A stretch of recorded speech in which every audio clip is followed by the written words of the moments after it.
आता तुम्ही म्हणले ना आता युवकांना राजकारणात संधी. एक मिनिट, मी असं नाही म्हटलं. तिथं एक मुद्दा अनासकरांनी काढलेला होता. त्यावेळेस ते म्हणले की केरळचे एक शिष्टमंडळ त्यांच्याकडे आलेलं होतं आणि त्याच्यामध्ये जसं महिलांच्या करता सहकारी संस्था असतात, पुरुष मंडळींच्या करता असतात, तसं तरुणांच्या करता वय वर्ष 45 पर्यंतच्या असणाऱ्या मुलांच्या करता मुलींच्या करता असतात, असा त्यांनी एक नवीन प्रस्ताव तिथं ठेवला. तेव्हा मी म्हणालो की बाबा त्याच्याबद्दलची माहिती घ्या. आपण महाराष्ट्रातल्या पण तरुणींच्या करता ते फायद्याचं असेल आणि सगळ्यांना पटलं तर त्याचा गोष्टीचा विचार. नाही दादा, तुम्ही राष्ट्रीय नेते राजकारणात संधी देणार का मग युवकांना? मी त्याच्याबद्दल नाही देणार का असं. एक मिनिट, आम्ही पहिल्यापासून, मी आजच नाही, जसं मी राजकारणात आलोय तसं सगळ्यांना तरुणांना संधी देतच आलेलो आहे. तुम्ही जर माझ्या पक्षामध्ये आज सगळे जे काही आमदार आहेत त्या आमदारांनाही विचारलं, सुनील टिंगरे, चेतन तुपे, सुनील शेळके, निलेश लंके, अतुल बेनके, अशा कितीतरी मी तरुणांची नावं तुम्हाला सांगू शकेन. मी बँकेमध्ये देखील काम करताना तरुणांना संधी द्यायचा प्रयत्न करतो.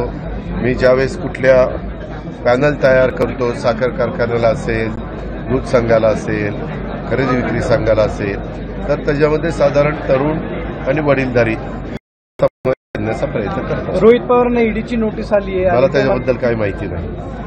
पण एका आमदारावर नोटीस येते. मला हे का बाकीच्या उपमुख्यमंत्री आहात, तुमच्याकडे ते ईडी, एक मिनिट, ईडी संस्था ही सेंट्रल गव्हर्नमेंटच्या अंडर येते.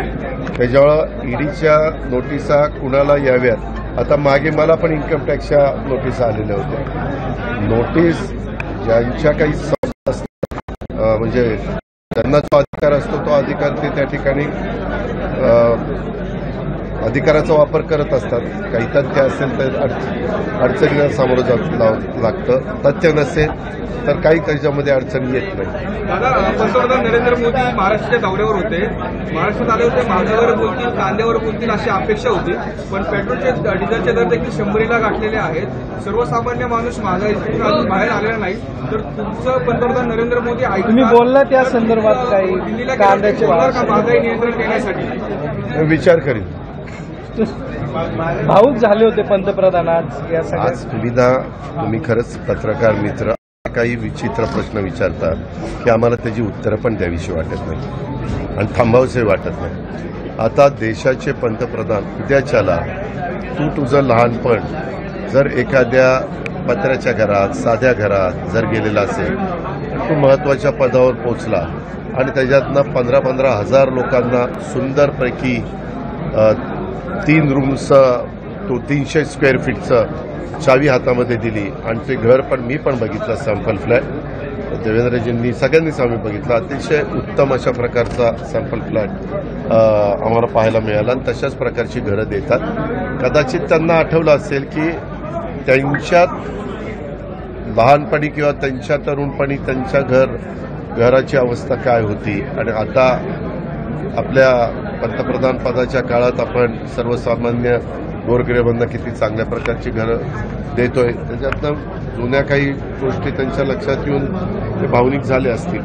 इव्हन मी पण माझ्या, आता इथं पुण्याचे बरेच लोक आहेत, मी माझ्या आजोबांनी पण काटेवाडीला जिथं राहायचो तिथं सुरुवातीला पत्र्याचं घर होतं, 32 साली बांधलेलं, आणि त्याच्यानंतर 85 साली मग आम्ही नवीन बंगला बांधला. जेव्हा आपलं लहानपण ज्या भागात गेलेलं असतं ते घर साधं असतं. त्यावेळेस पण आमचं घर सारवलेलं असायचं, साईडला प्लास्टर नसायचं, पत्र्याचं, शेतामध्ये 2 पाकी पत्र्याची घरं असतात तशा प्रकारचं. तसंच काहीतरी त्यांना त्यांचं आठवलं असेल. आता ते प्रमुख आहेत पण भावनिक झालेले होते ते आपण सगळ्यांनीच पाहिलेले आहे. दादा, संजय राऊत यांनी आज पुन्हा तुमच्यावर टीका केली आहे. अजित पवार म्हटले विनाशकाले विपरीत बुद्धी. ठीक आहे, थँक्यू. लोकशाही मराठी ऐका, पहा, जागरूक रहा.